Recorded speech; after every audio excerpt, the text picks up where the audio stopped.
Hey everybody, today we're going to be painting this Arbites Proctar Exactant from the Exaction squad. So when we're ready, we'll jump right into it.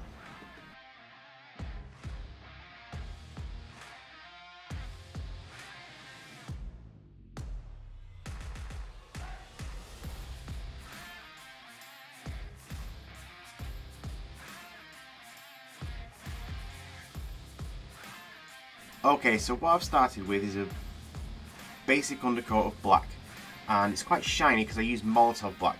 But what we're going to do is we're going to use Dark Reaper and fairly generously dry brush the entire model with the Dark Reaper. And what we're going to do there is we're going to break up that shininess and break down just the flatness of that black, because we want him to have a dark uniform, but we don't want it to be just pure jet black because it's not particularly realistic, and we want it to look like it's got a bit of weathering to it. So the Dark Reaper helps break that up, but keeps the colours pretty dark, so we don't have to worry too much about losing contrast with the other items that we're going to paint that are really going to draw attention to. We're using that contrast between that black uniform and those bright parts of his uniform with the reds and the golds. We're going to get a really striking model.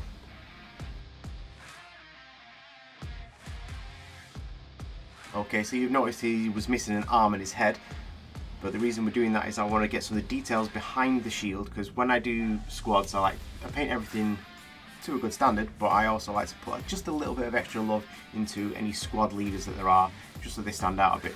So I'm going to paint the details on the back of the shield, and I want to keep the shield and the arm detached so that I can attach them afterwards once those details are ready. Now with the Retributor armour, we're going to be colouring all the gold details here. So that's the shoulder pad, buttons, some extra little parts on the maul, and a couple of bits and pieces on the shield and his head. So Retributor armour, sorry, absolutely fantastic colour, lovely deep gold colour, but sometimes not the best at covering, so it's going to have two thin coats.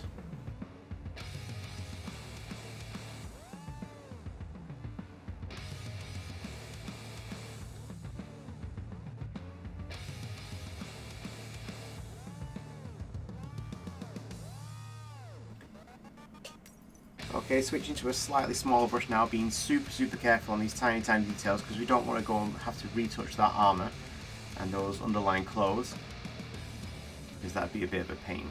So smaller brush, being super careful, bracing myself here against the desk with my fingers against my working handle here, just so I can be super sure to get in all those nice crisp details without ruining what I've already done. You can always go back and fix it, but we want to try and avoid doing that. Now I'm using some Ulthuan Grey. I'm going to go around the edge of the shield.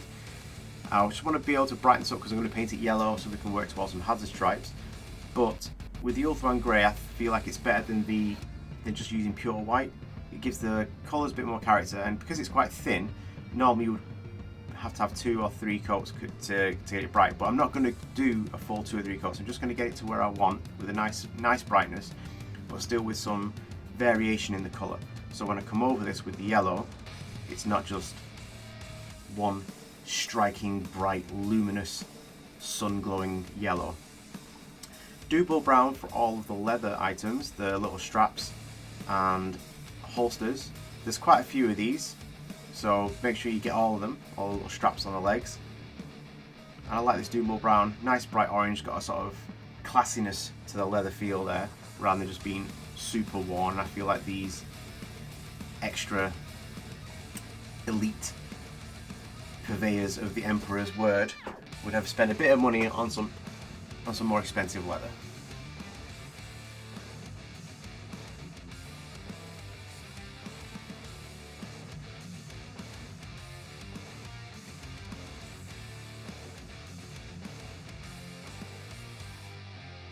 So just carefully applying that double brown. It doesn't matter if I get it onto this gold, onto this symbol. We're going to be painting gold anyway, but we're just going to be careful, not forgetting the leather strap on the back of the shield. As I say, just want those extra details on our squad leaders.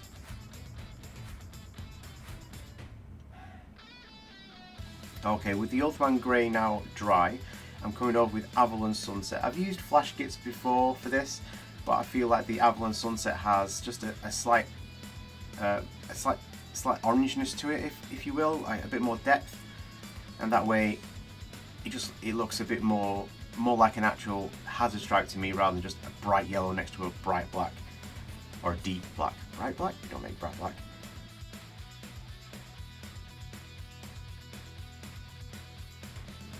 Okay, so getting all the bits and pieces around the edges here, make sure we cover all the Ultraman Grey in the yellow.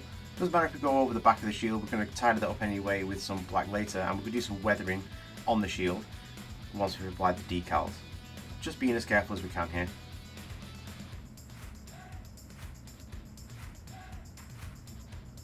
Now back with some Retribution armor, I'm going to do the gold eagle on the front.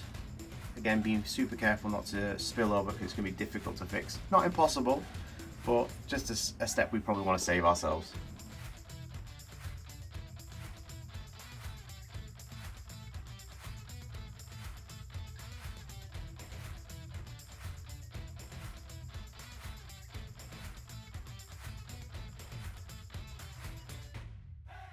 I'm using some titanium white ink from Liquitex going into this little slit in the shield, because we're going to turn this into a sort of little window for him to see through when he's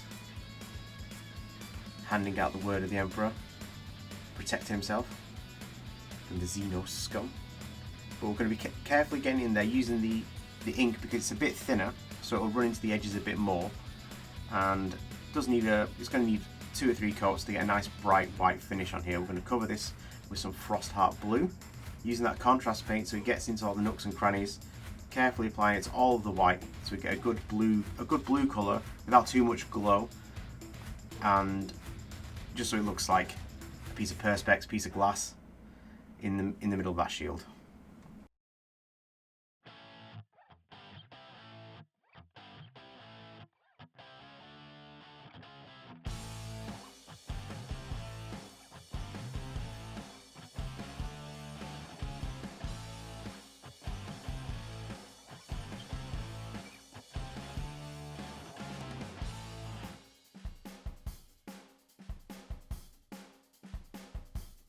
Okay, Vallejo Magenta, and I'm using this for all of the purity seals, the wax and the purity seals. And the reason I'm doing that is because I'm going to be using Mephiston Red on the rest of the details for the model.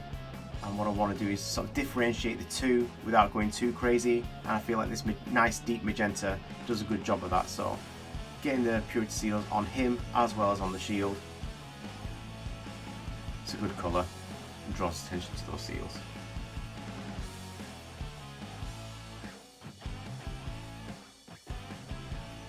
And then onto the actual purity seals themselves, some Wraithbone, nice undercolour for this papery part.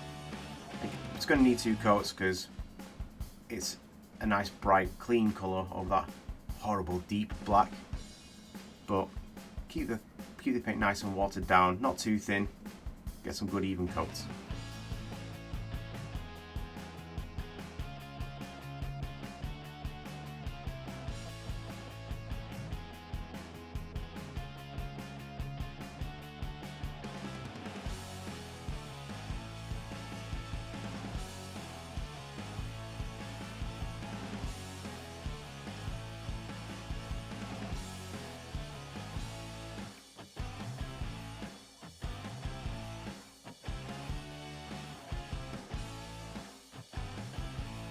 Okay, good old lead belcher.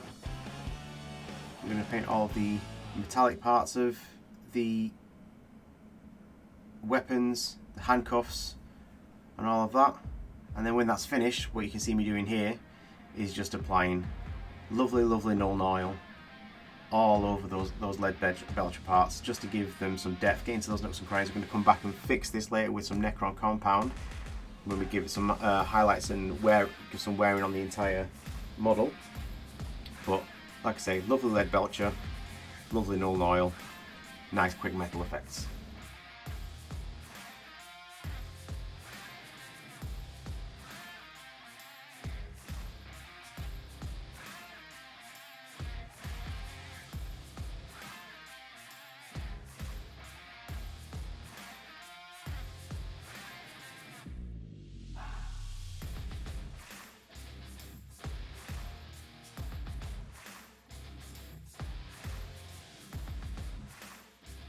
And coming back for that single eagle wing on the I assume it's a shotgun holster on his back. Just carefully getting that coloured in. We don't want to get onto the leather because we just don't want to be repainting things. Although not the end of the world if we have to. Still fun. Just being careful. Working on that brush control.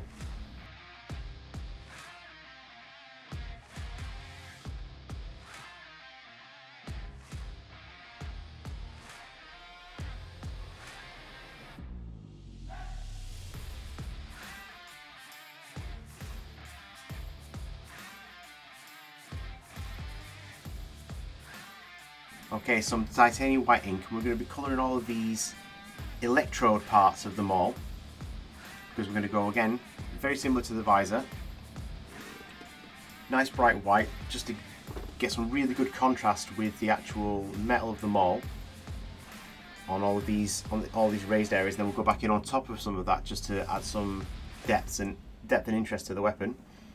But we're just using the titanium white ink to make it easier for the contrast paint that we're about to put on. Also using that titanium white ink, we're going to be doing the visors. You can see I've got a few of the heads from the actual whole squad that I'm painting here, and unfortunately just a little bit off camera, but what I'm doing is I'm painting into the visor, across his eyes, because we're going to come back onto that with some bright red contrast paint. But I'm being very careful, supporting myself here. As you can see, right, so into shot finally. Well done me. Painting that visor super carefully, and then Retributor armor for all the gold parts of the helmet. So we're getting, what I'm doing is I'm painting the entire top, and then the brightness of that Retributor armor is going to help the next coat of red, but also means that I can get all the details without worrying too much about overlapping. So the whole top, Retributor armor, second coat if necessary.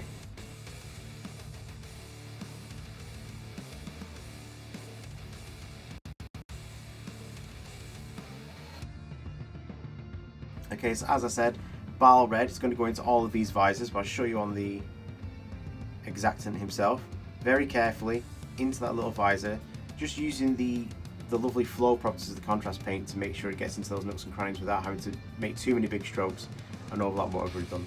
Then Mephiston Red, I'm going to be painting all of the lovely hairy, feathery plumage on this helmet, all in that nice bright red, so I get a good even coat. I'll come back and cut this up later with some black, but making sure to be careful not to get onto the gold, but to get front and back and the edges of this plumage.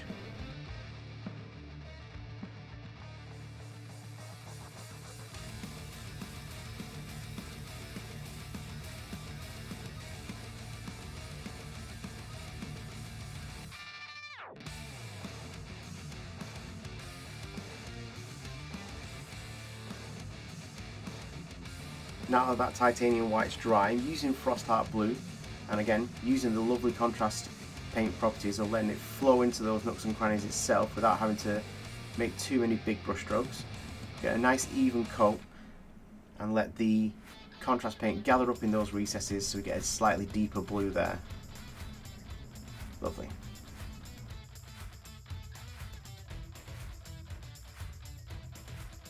Just make sure to get all the edges.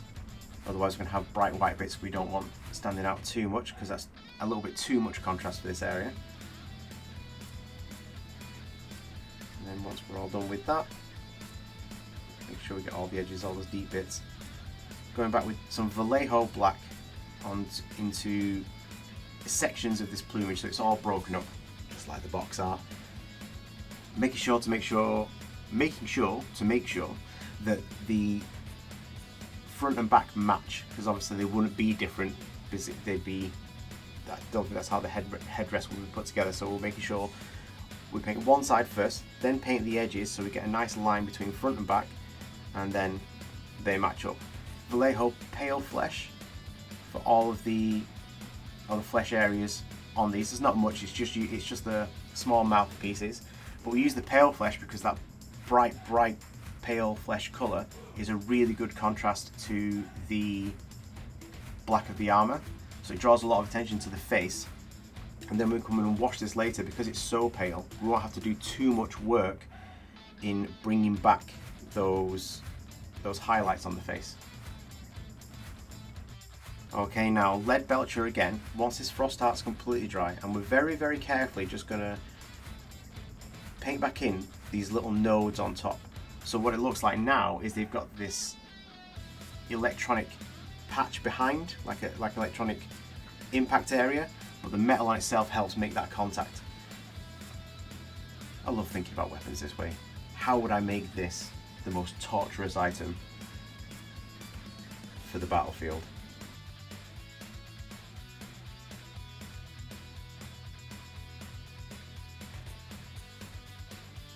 Vallejo Black again. The reason I'm using Vallejo Black is because it's very, very matte. I do like the way it paints onto these things. There's a lot more control, I feel, with this than there is with contrast paint, and we need that for when we want these sharp lines on the hazard stripes, because we want them to match up as closely as possible. We want to make sure that it's easy to keep them parallel and keep those edges straight. So this does take a bit of patience and a little bit of practice. And to be honest with you, it doesn't matter if it's perfectly perfect, as long as it looks like hazard stripes.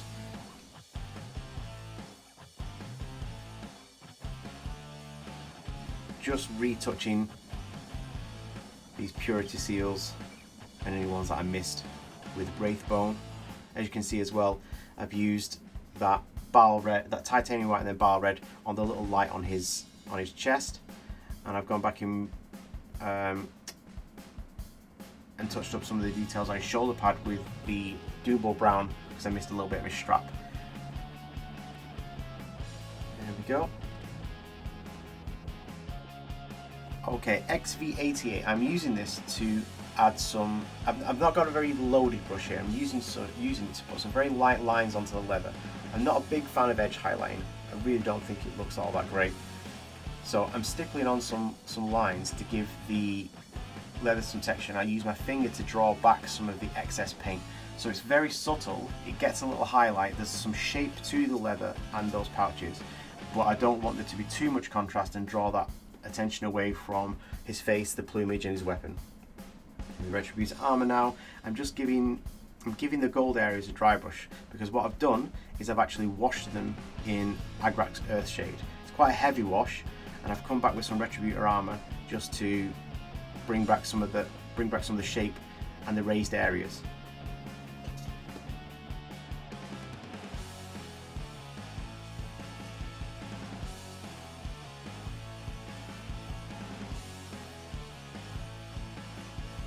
And just to add a little bit more shine to this wonderful golden armor and all of his accessories, just using some Liberator gold, a little brighter, less orange, more silvery almost, just on some of the higher edges of his armor, the head of the eagle on his head, and some of the parts of the fist on his shoulder blade as well, just so that they really pop like they're catching the light.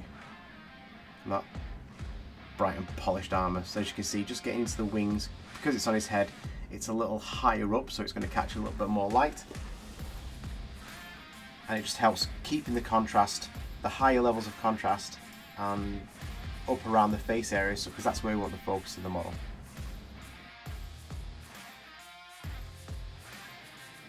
Alright, so an important step here, I've used some Necron compound, very, very lightly loaded my smallest possible dry brush. It's a little stiff as well, so I'm using this to just add some weathering to all of the armour.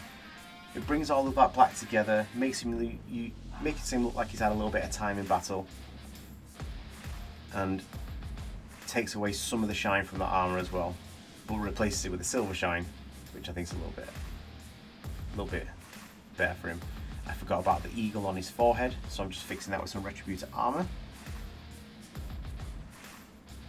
Being very careful because I don't want to make any mistakes at this point. We're almost done. Ulthuan Grey, and I'm using this again, same reason that I used it for the shield. There's a stripe on his helmet that needs to be added, and I want this Ulthuan Grey because it's fairly thin. What I'm going to do is I'm not going to have to give this 2 or 3 coats, because I don't want it to be a pure clean white stripe, because I want weathering without having to put the extra steps in.